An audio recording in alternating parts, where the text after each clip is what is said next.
खलीज फारस में हालात बहुत तेजी से कशीदा हो रहे हैं। एक तरफ अमेरिका है, दूसरी तरफ ईरान, और दोनों एक ऐसे तसादुम के दहाने पर हैं जो पूरे खित्ते को अपनी लपेट में ले सकता है। सवाल यह है कि हम इस मोड़ तक पहुंचे कैसे, और उससे भी अहम सवाल आगे होने क्या वाला है। आइए इस सारी सूरत हाल को जरा समझने की कोशिश करते हैं। सबसे पहले तो ये समझना जरूरी है कि यह मामला कितना संगीन है। 2003 में इराक पर हमले के बाद से ये खित्ते में अमरीकी फिजाई और बहरी ताकत का सबसे बड़ा इज्तिमा है। ये कोई मामूली फौजी मश्क नहीं, बल्कि ताकत का एक बहुत बड़ा वाज़े पैगाम है। और इस सारी कशीदगी में अमेरिकी सदर डोनाल्ड ट्रंप के अल्फाज ने जैसे आग पर तेल का काम किया है। उनका कहना है, वक्त तेजी से गुजर रहा है। इस एक जुमले ने पूरी सूरत हाल को एक खतरनाक डेडलाइन के साथ बांध दिया है। तो आइए देखते हैं कि खलीज में अमरीकी ताकत का ये जो मुजाहरा हो रहा है वो असल में दिखता कैसा है।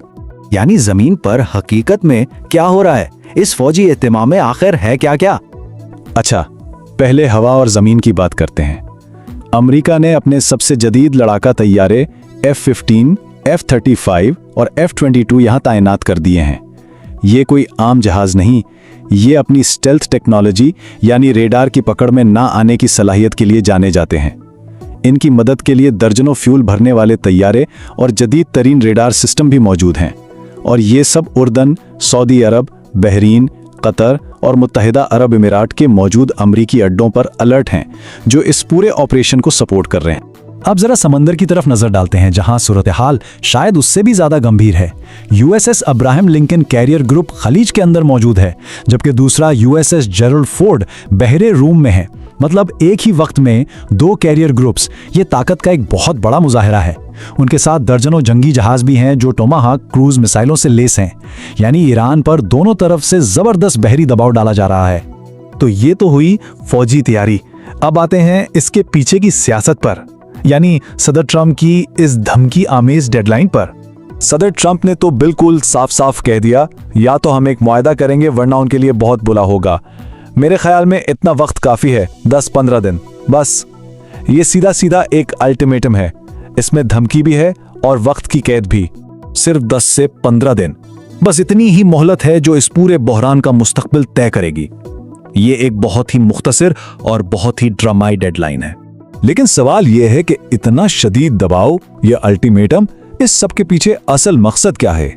आखिर अमेरिका हासिल क्या करना चाहता है?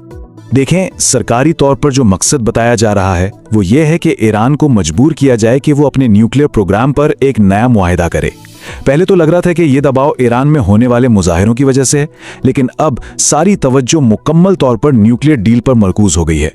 अच्छा, ये तो हुई अमेरिका की बात, लेकिन इस खेल में दूसरे खिलाड़ियों के भी अपने अपने मकासद हैं। तो आइए देखते हैं कि अमेरिका, ईरान और इजराइल ये तीनों आखिर चाहते क्या हैं।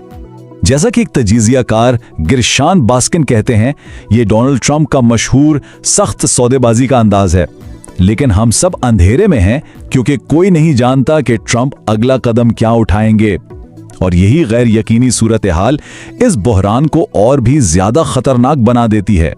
इस पूरी सूरत हाल में अमेरिका का सबसे अहम इत्तेहादी इजराइल है। अब इजराइल क्या चाहता है?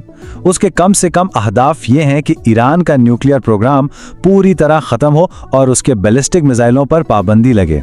लेकिन अगर उनकी बड़ी ख्वाहिश की बात करें तो वो चाहते हैं कि ईरान में हुकूमत ही बदल जाए और हिजबुल्लाह और हमास जैसी तंजीमों को ईरान की तरफ से मिलने वाली फंडिंग हमेशा के लिए बंद हो जाए। अच्छा, यहाँ एक लफ्ज बार बार आ रहा है, प्रॉक्सीज। ये क्या होती हैं? आसान लफ्जों में ये वो ग्रुप्स हैं जैसे लेबनान में हिजबुल्लाह, फिलिस्तीन में हमास या यमन में हुसी, जिन्हें ईरान पैसा और हथियार देता है ताकि वो पूरे मशरिक़ वस्ता में उसका असर और रसूख बढ़ाएं और उसके दुश्मनों को चैलेंज करें। तो अब हम आते हैं इस तज्जिये के आखिरी और सबसे अहम हिस्से की तरफ कि इस गैर यकीनी सूरत हाल का अंजाम क्या हो सकता है और इसमें खतरात क्या क्या हैं। जाहिर है सारे दबाव के जवाब में ईरान भी खामोश नहीं बैठा। उनकी तरफ से भी बिल्कुल वाज़ेह पैगाम है कि वो किसी भी हमले का जवाब देने के लिए पूरी तरह तैयार हैं और उनके पासदारान इनकलाब में अपनी ताकत का मुजाहरा भी किया है। तो सवाल यह है कि अगर हमला होता है तो ईरान क्या कर सकता है। माहिरीन का ख्याल है कि ईरान खित्ते में मौजूद अमरीकी फौजी अड्डों को निशाना बना सकता है या फिर इजराइल जैसे अहम अमरीकी इत्तेहादियों पर हमला कर सकता है। और अगर ऐसा कुछ हुआ तो ये लड़ाई सिर्फ ईरान तक महदूद नहीं रहेगी, बल्कि ये पूरे खित्ते को एक ऐसी आग में धकेल देगी जिसे बुझाना बहुत मुश्किल हो जाएगा। तो आखिर में हम इसी एक सवाल पर आ खड़े होते हैं, क्या ये जबरदस्त दबाव किसी सिफारती हल की तरफ जाएगा या ये एक ऐसा खतरनाक जुआ साबित होगा जिसकी कीमत पूरे खित्ते को चुकानी पड़ेगी। इसका जवाब तो आने वाले चंद दिन ही देंगे।